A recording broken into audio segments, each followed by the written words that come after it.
Alexandra Ribe is an immigration lawyer and professor at Georgetown Law School. She joins us now from Fairfax, Virginia. Thanks so much for being with us. I mean, how is it that an order of the U.S. government has created hundreds of orphans out of children with living parents who were never even accused of neglect or abuse? Thank you, Andrea, for having me. So what the Trump administration was doing was it was enforcing a federal law. So under U.S. code, there is a federal law that says that it's a misdemeanor to enter the United States illegally, and it's a felony to re-enter the United States illegally.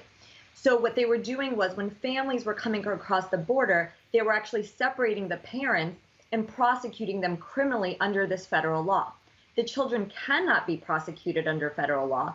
So they were going into the custody of the Health and Homeland Security, where they were being processed as unaccompanied alien children, essentially, while their parents were in a federal criminal detention facility. So that's why they were being separated. They were not being separated because there was necessarily an accusation of unfit parenthood by the parents. The parents might have been very loving parents, had no criminal Right, that's record. what I'm saying, though. That's what makes it so horrendous. These are parents who've had their children taken away, when usually under U.S. law, the only way you can remove a child from their parents is because they have been accused of neglect or abuse. So there are laws being broken here under child protection law in the United States, are there not?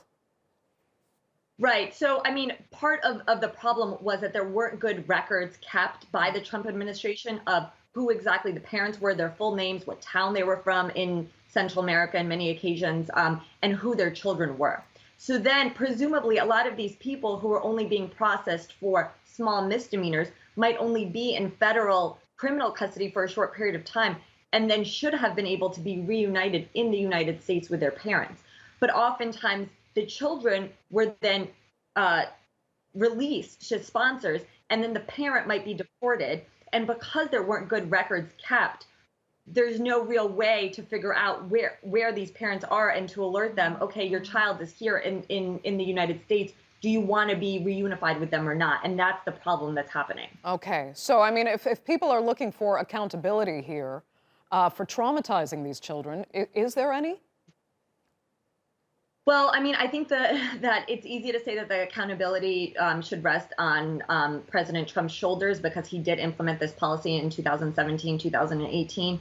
I do think that there is some accountability on Congress itself. I mean, there is a federal law that says that that illegal entry is a misdemeanor. And so if we don't want that to be a federal offense, then there should be some steps taken by Congress to change that. So, I mean, I think that the responsibility can lay broadly on a few people's shoulders. Which makes it a monster for the courts to try to sort out, if it ever is.